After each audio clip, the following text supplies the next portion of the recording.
Hello gamers!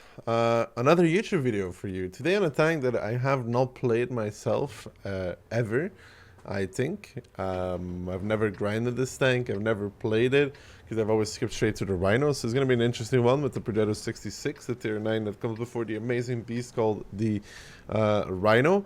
Again, I want to remind you guys that if you want to get to Commander and you haven't logged in for 30 days, you can do that by using the code. It should be in the description. Also, a reminder to check out $1,000,000 because they're literally awesome and you can get stuff for basically doing nothing. But anyways, let's get into it. Mines from the good side in encounter format. I went with the setup of HP vent stabs here. My second setup is HP turbo stabs as well. And I want to see how this does. I haven't really played this ever, so it's 400 alpha heavy. I have played against it quite often and have felt that this tank could have maybe some potential. It does also get the reload mechanic as the Rhino does, where if you fire before your shot is reloaded, you get a compensation out of it for the next one. But let's see what this bad boy can do here. We're gonna peek this Progetto here, trying to get a shot onto him. We got 409, so a good shot there. It's kind of the same concept as the Rhino, I guess. You really just want to be single shooting unless you don't have a choice but to clip. So I'm gonna just be trying to utilize that. And I do have an issue here that an E75 is pretty hard for me to fight. I kind of want to get rid of this AP clip now somehow and get onto my heat clip instead, especially to fight against the E75. No luck there, it doesn't peek for long enough. I was trying to fully aim it and didn't work out. Maybe snipe the E75 cupola though. Oof, I actually do that. And since I want to get rid of the AP clip... Oh, so far so good, man, actually. Gun performing. And a lot, yeah, 3 out of 3, man. I'm switching to the heat clip now, though, because I want to actually have heat now, especially for the E75. You know, German turrets, if you hit the top of it with heat, it doesn't bounce at all. So, you know, I got my first clip out with AP here. I'm going to be switching to heat, getting the full reload out if possible. But he peeks, so I do decide to shoot because, you know, I can just hide behind the corner. I don't have too much pressure on me, or like, do I need to really be fully loaded at this moment in time? They can't push me, they can't pressure me. I have time to make the shots count. And now there's a Wheezy on the cab though for the enemy team. Luckily enough, it's only one of them. I want to slowly start bringing back the hill. This Lorraine here is probably struggling a little bit because this tank is absolute ass. Progetto is speaking, gives him a big shot as well. Not really a surprise there. Like I said, that Lorraine tank is really just ass. It's an awful tank. And now we've fully reloaded, so we give a big one to our man over there. That was a big peak by the E1 though. A very big peak even. That would be considered as. Anyways, loading back my second shell. Trying to get the third one out. The E1 is driving up. We gotta shoot here. Oh, we gotta shoot and get owned apparently in return. So we take 2, we give 1. That's not really a trade. I mean, it is a trade, it's just a very negative one actually. And this one peeking, we give him a big shot. And this turret doesn't actually feel that awful, which is interesting. This turret has actually surprised me so far in what it can bounce. And again, I am playing against tier 9s. Which is the ideal case. Tier 9s and 8s. Only thing that could be better is tier 7, but I don't think we're going to be getting that out. So I have pretty good damage here. I do have the issue that the E1 is able to peek me from behind, which of course is annoying. I think we can all agree upon that point. I could go play closer to the rock again with E75. Ah, yeah, that's a bad miss maybe. Very bad miss. Should... Oh, I'm gonna waste my whole clip here to kill him. I mean, I do kill him, but the cost for this is quite hefty. I mean, not HP wise, because I only take 1 from the T-54. More in the reload department, because now I do have a very long reload ahead of me, where I'm gonna have to take a long time to reload. I'm proxy spotting here for my TDs on A3, hoping that potentially one of them could give a shot to the TNH here. At any given moment, but it doesn't look to be happening. This does like make my position here this much harder to play because the TNH could peek from there and shoot me. I want to actually push back up to the corner when he's not looking.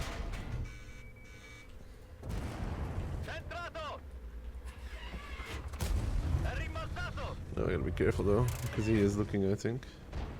No, he's not looking. Actually, not looking. I need my second shot here to punish the Pedredo. Should be able to do. So I give one. Serpent can shoot me for this. I give two. Now I'm on another full reload. I am pretty safe from the TNH, so that's chilling. I have also 4.6k damage, which is also very chilling. Man, so far this thing doesn't feel that bad. I mean, that reload is pretty long for the alpha that it gives. But then again, you're not supposed to really be shooting all your shells all the time. You're going to be playing on that single shot, non-existent DPM. But it is the way that you got to do it. So, I mean, I got 4.6 out here. I am pretty happy with that. That's a good result, I think, for this tank so far. Now we're going to be watching out though for this Scorpion who's taking the hill. Good shot there. I could maybe... No, I can't wide peek him. TMH is pushing forward even. I think I may be a little bit too far out. TNH is backing off though. So that's alright. I am afraid that the TNH is going to decide to push me at any given moment in time. There's nothing really stopping him from doing so either. If he wanted to push me, he could. This is the conclusion here. He's going to be holding the angle. I don't think the Panzer will jump off into me. Hey, okay. Oh, he misses both his shots. That's huge. The Panzer is now trying to peek me though. I'm trying to watch for this. I'm fine. 5k out of this game. It's very good. Actually, very, very good. Play mainly the corner, but properly play in the corner. Not overplaying, not misplaying. Just trying to suppress them, hold them down. Let's see if we can find the TNH here somehow without dying. Got a easy 120 there now. I am out of heat shows though.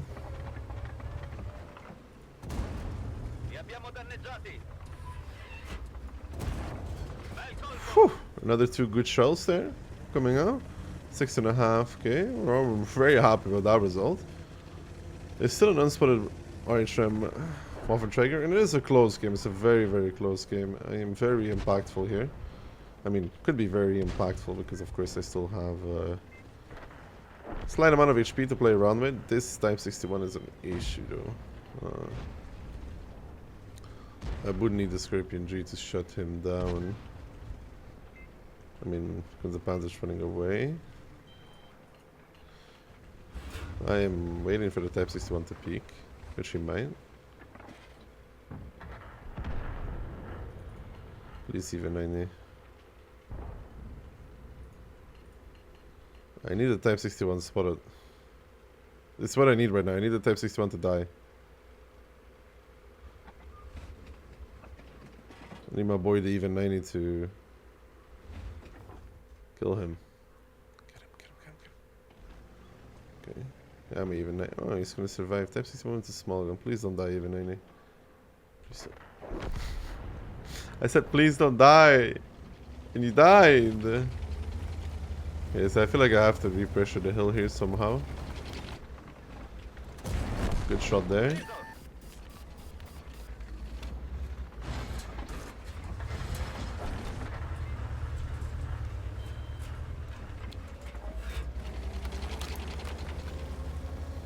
Good, Type 60 Scorpion's a one shot, potentially.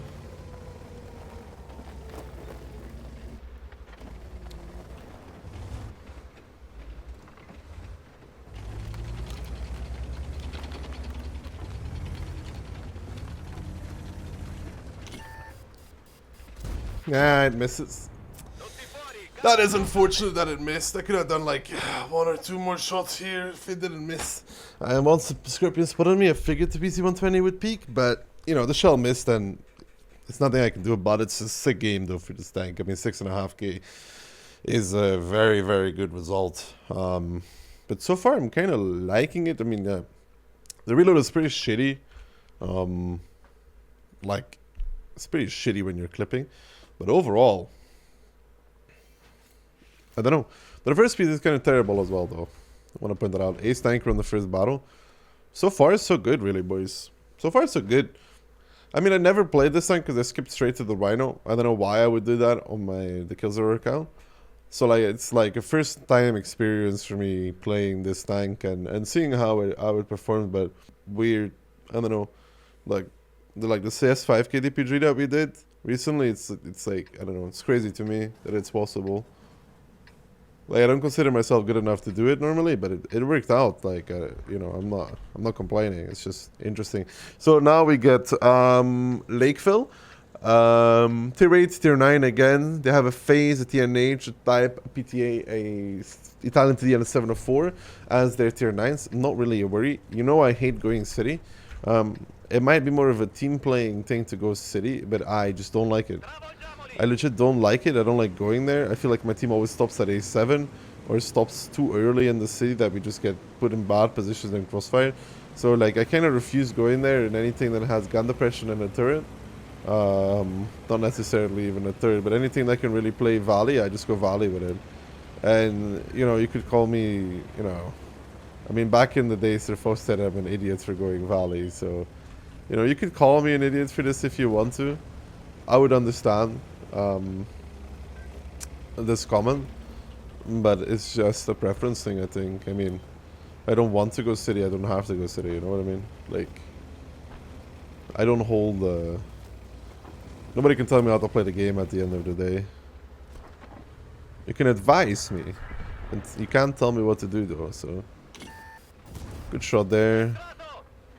I gotta keep my patience here and not clip out yet. Which is the hardest part for me, not to clip. And maybe it would have made sense to clip here, actually. Maybe it would have made sense here. And if the face was permatracked, I definitely would have just killed him. I don't know how much to rely on this turret. You can pen this. I missed it. And the phase is looking at the sloped part under the gun is always very, very pennable and very easy to shoot at, in my opinion, as well. I should have, again, 100% shot there. A good shot against the TNH, though. I'm trying to play on the non-existent DPM because I really just have to. I have the same feeling. I always want to clip, right? I always feel like clipping. And you gotta suppress those feelings when you're playing these tanks, because when you do that, you're really just like not making it easy on yourself to get something out of the battle. Like you get the clip, and even if you hit all of them, you're like really... In this scenario though, I'm getting the clip though. If I can kill the Ice 3A for it... Okay, I'm not gonna waste my shot there. Like I said, like even if you get the full clip, you're kind of like making it harder for you throughout the rest of the engagement. You're making it so they can push you, peek you, do whatever they want to you. And it's even worse if you actually just miss the clip. It's better just to, like, you know, do one, whether it hits or miss, just keep reloading. Get that next shot down, get your full clip. The beauty here is, or the skill really, the biggest skill part is knowing when to fully clip is the skill. In a lot of these kind of tanks, it's the main skill. When do I play on that's a terrible shot. When do I play on my non-existent DPM, and when do I actually... This Type 4 has been retreating for like, I don't know how long now. It's kind of cute, to be honest. I see you, but I miss you. And this is the moment where you have to relax. You know, you missed 2 shots in a row. You really want to clip out. At least I really want to clip out now because I've missed twice and I just want to do the damage. But you gotta suppress these feelings. You cannot let those feelings control your life. Yeah, you gotta be stronger than it.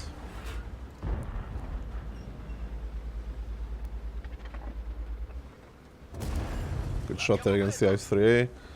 We're on 4K now. It is time to start clipping though. Oh my god. I don't want to talk about it. I feel like I got robbed slightly there. I mean, the Type 4 is running away fully. I'm gonna get my full clip out and then reload back to AP because it does seem like I run out of ammo quite easily still. on one ammunition set. I didn't want to go full heat because when I do, people just complain that I don't have any skill. And all my skill comes from shooting heat or premium ammo. Which, I mean, it's not necessarily wrong, but doesn't mean I like reading it, you know what I mean? He knocked out my cannon.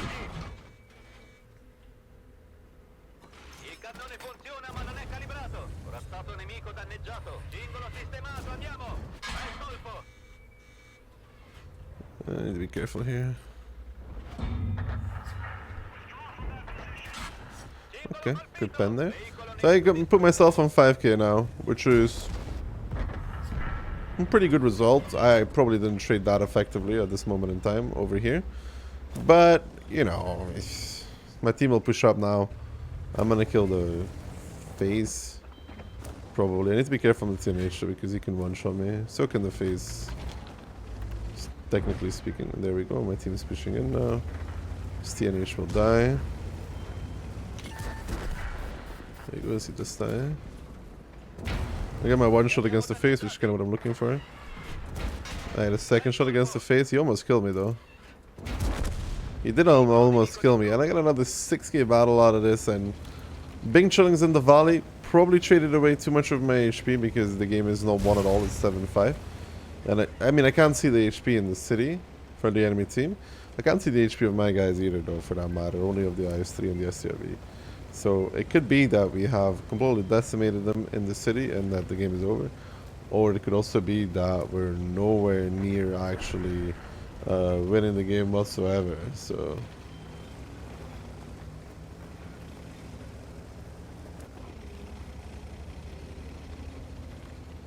I mean, the enemy team is pushing up now in the city. And the Italian TD is coming back here. Should be able to peek this. He dies early. It does seem like the enemy team has won the city and probably has some HP left. We will probably start the cap now. I have to be careful on my 10 HP that I don't die here. I could get 7-8k out of this if I survive. But I am greedy. I've always been greedy. I want to cross over and take the hold on position there. The counter there guy is driving back into us. I'm going to be able to actually achieve my goal as well, which is very good. So two one shots appearing. That swings the HP deficit in our favor. Because, like, you know, the mod doesn't see what's out of range. I catch the Indian Panzer here. There's a tank there. There's still the ISM. I give a good shot to the 704.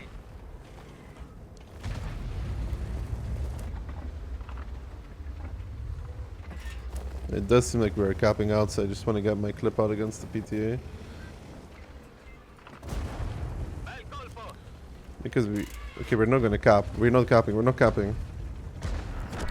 Maybe I one-shot him. No, I missed out on 400 damage. I thought maybe I won. I was so greedy there. I tried to reload another shot and then kill the 437 with a high roll. Should have just clipped that on the PTA. I really thought we were going to cap, but somebody of them left it. That's unfortunate. It's okay. It's okay. 7k is still a pretty solid result for this tank, I would say. Yeah, with 6k, we have 7k. So far, I don't know. Better than expected, really. Then again, Tier 9 has so many great tanks that it doesn't come to much of a surprise. Because Tier 9 is just filled with things that really perform. And it seems like this is just another one of those tanks that just seems to perform.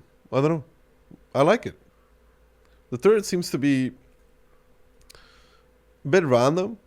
I know from shooting against it that it's like, you know, you can pen the flat surfaces. You can pen the flat surfaces with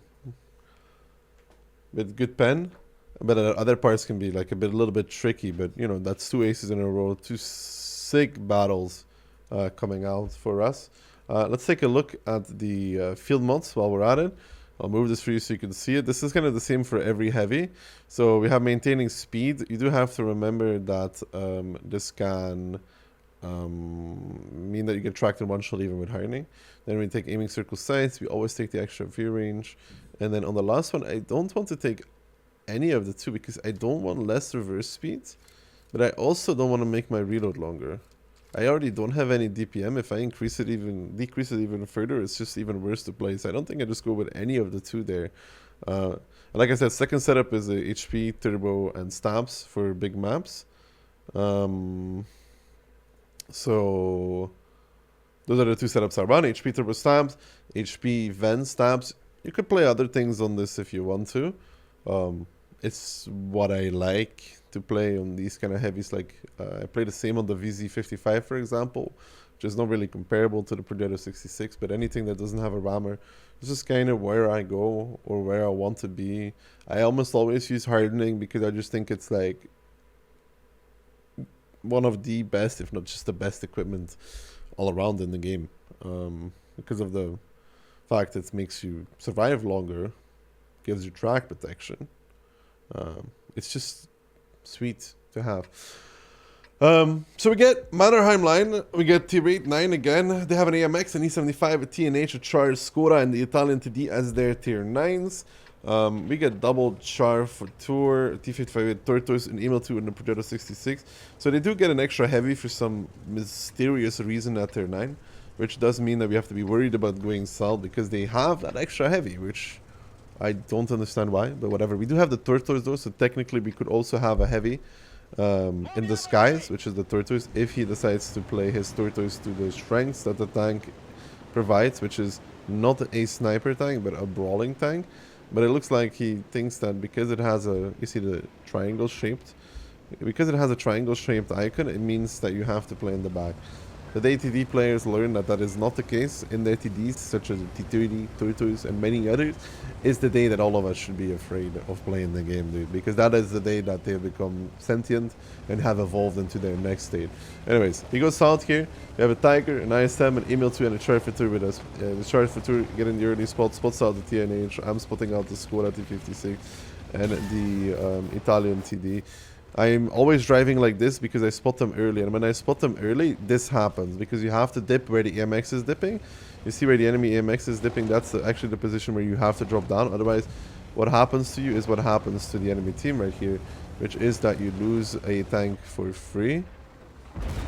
I'm gonna have to waste 2 shots here, which I don't like doing, but it's okay at the same time.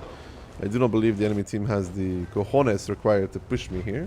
But yeah, I always drive like this because I spot them early. And when I spot them early, that means they take initial damage. You have to drop down low here already if you truly want to be safe on Mannerheim line. If you don't do that, you die. It's a very important rule to remember. It's kind of bad map design, but just because a map is designed badly does not mean that you have to play it badly as well on top of that, right? Yes, you can blame Wargaming for why is this crossing the way it is, because it doesn't make sense. But at the same time, okay, Skoda's -2, I think. Skoda's reloading. So I can try and find a cupola shot, which I don't. 10-meter fights are usually my worst. I don't know why. I struggle with the fight at this range. Just a general thing. That's a nice peek, homie. It's a very nice peek. I saw him in the corner of my eye. He's even driving forward smartly. I mean,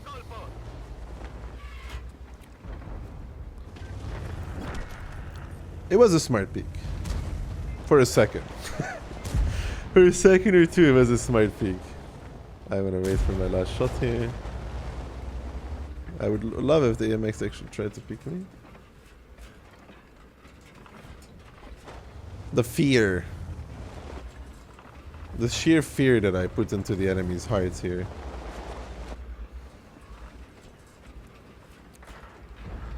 I should pen this. I'm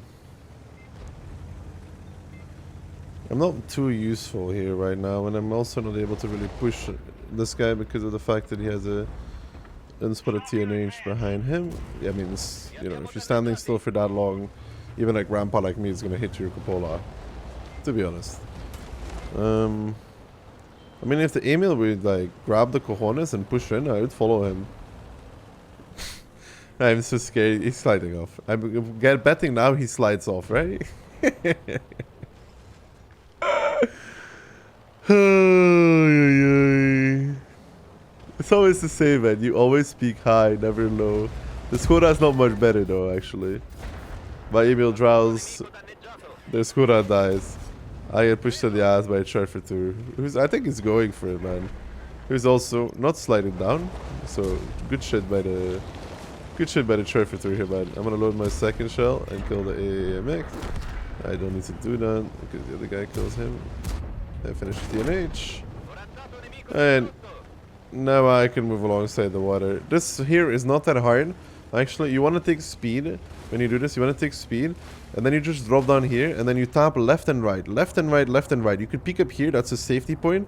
But you tap left and right continuously. It gives you extra grip. You never try just turning right. Because then your tank turns like at an angle. And you'll never get out of it again. Because it will slide down. So you just go as far as you can. You tap left and right. And you get extra grip and you just slowly move your back way up. It's not hard. It takes a few attempts to learn this, but it's useful knowledge to have in both randoms, competitive, etc, etc. This is just a good thing to know how to maneuver yourself around this kind of terrain. So now I get on the outside of the Italian TD. Of course, the Italian TD is not that strong from this side. So I wasted 2 shells there to try and kill him. This will probably be the weakest of the 3 battles, but there's still some potential. I mean, I have 8 HP remaining. I have a lot of HP myself. There's an unspotted Borsig though, so you gotta be careful that he potentially might be here. He is not though, so we use that to our advantage. That we might be able to... Oh, and there he is. I mean, I got a clip here again. It's not ideal whatsoever, but... Gun seems a bit random though. Sometimes, like on range, it does seem to be like a bit, like just herp-a-derp all over the place, where it can really just go anywhere inside the circle. That's the one observation that I have so far with playing this tank, is that, yeah, you see what I mean? Like, I mean, it wasn't fully aimed there, but it does feel like a little bit derpy, just like a little bit weird from time to time. But that's okay. That's okay, I don't mind that too much. As long as it performs at close range, I couldn't care less. I am throwing here. I'm gonna take a Borsig shot, maybe. Okay, I kill 1. Peek me, boy. Peek me. I mean, the game's over. Anyways, even if he shoots me, the game's still over. I have 1 shell, 1 opportunity. Scorpion G, he's gonna run around the rock. No, he's gonna die. So 3.7, not the greatest battle in the world, but still not bad either. A fine result, if I may add so myself, over the course of these 3 battles.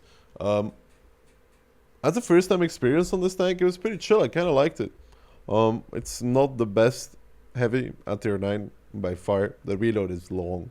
You have to manage really well. The cannon's a bit derpy, but it does seem to hold its own when it plays in a position. So that there is good, and I like that part about it.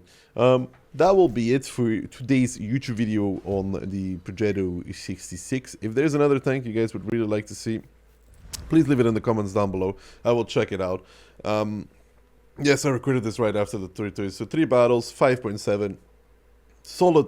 Solid result, I would say. Solid result, solid tank. Do check out the links I'm going to put down below if they apply to you. And see you guys all in the very next one. Alrighty, boys. Peace. Thanks for watching.